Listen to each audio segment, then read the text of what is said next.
Greetings. Greetings, and good morning to you. How you doing, kitty cat? Where was I? Greetings, and good morning to you. Top of the morning to you, although Irish people really don't say that. Oh yeah. Today's topic. Old school and new school. Is one better than the other? No, I'm not saying that at all.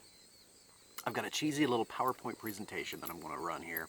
So no one's here to say old school is better than new school or vice versa, anything like that. This is simply saying guys on this side oftentimes look at these guys over here and think, oh, them young guys, look at what they're missing out on. Remember when, blah, blah, blah, blah, blah.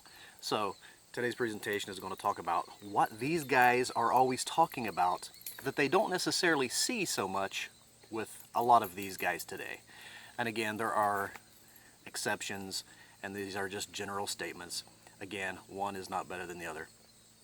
So, hopefully your group will get something out of this, whether you're an old school group or a new school group. So here we go. Roll them. Welcome one and all. In today's presentation, we'll look at how old school concepts can help your new school game.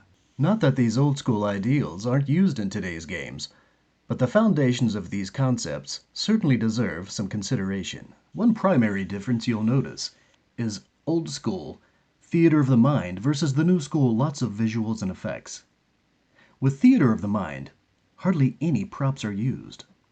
The storyteller, or DM, tells the story, and the players envision in their mind, fully immersed in the world setting, as opposed to visual effects, which include 2.5D as made famous by DM Scotty, or even 3D effects or props during the game. Figurines are a good example, or miniatures. This idea goes hand in hand with number 2. Old school says less is more. The new school tends to use many bells and whistles. With the less is more concept, players immerse themselves in the world setting by use of their imagination. Props can be very entertaining, but can be distracting. Another difference is that most old school players learned to play story-driven games, whereas the story was the most important factor, whereas new players tend to be more focused on the character. As a result, we can now look at number 4. Old school has minimal character attachment because old schoolers expected in the early days that the characters wouldn't last long. As opposed to number 4 with the new school style of play, excessive character development. It's all about keeping that character alive for months and even up to years. In the old days, this was rare.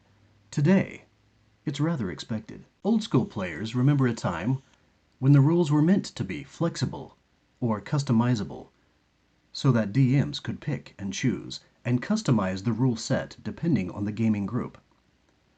Today, many young players see the rules as canon, applicable across all gaming groups, if you will.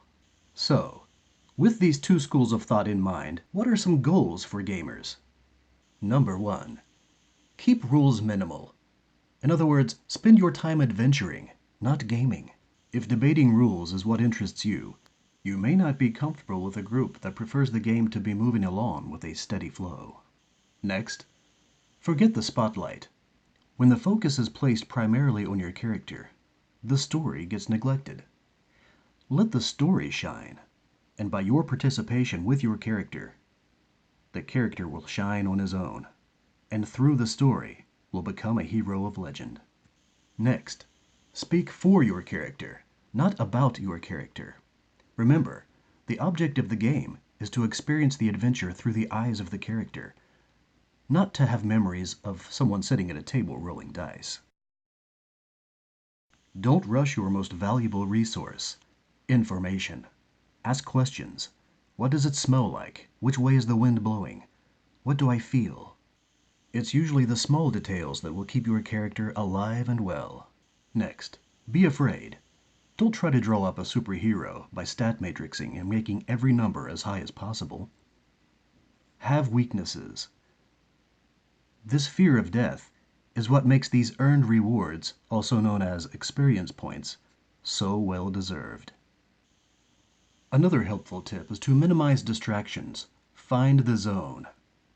You see, if there's a TV blaring in the background, or contemporary music playing. This distracts from the world setting that your imagination is producing. The idea is, after all, to escape from real life and experience a strange world as a different character altogether. And last, let's look at this very important tip. Make descriptions count more than the numbers. Roll a d20, add 5. Roll advantage, disadvantage. These are simply rolls. Make the description count. I raise my sword high above my head, screaming a lofty battle cry as I come down to cleave through the goblin's nugget. Adding such oaths of intent to your die roll will certainly make for a better story talking later with your friends than adding a few numbers to a dice roll. Well, now that we've looked at these things to consider, what really is the Grognard's point? Simply this: the more distractions at a game, the less you will be immersed in this imaginary world setting that you are engaging in. You really have a choice to make. Do you want to play a game, or do you want to go on an adventure? As the gamer said himself, there is no winning or losing, but rather the value is in the experience of imagining yourself as a character. And he goes on to say, you get to sort of vicariously experience those things. Alrighty, I reckon that's about it for now. Thanks for watching Dungeons and Coffee. Until next time, remember, keep them books off the table and keep reaching for the dice. Unless it's these two books. You can have these books on the table. Or Dungeon Crawl Classics. Or Castles and Crusades. Or you can also have Astonishing Swordsmen and Sorcerers of Hyperborea on the table. Well, if you're playing Trinity, you can have those books on the table too. Just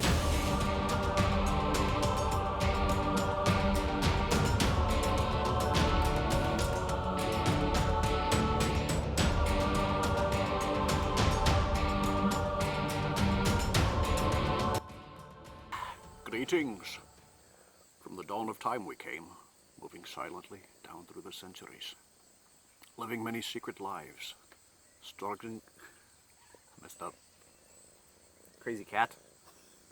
But that's okay. That'll work. No, let him up here. He's wet, honey. Don't get him on your books.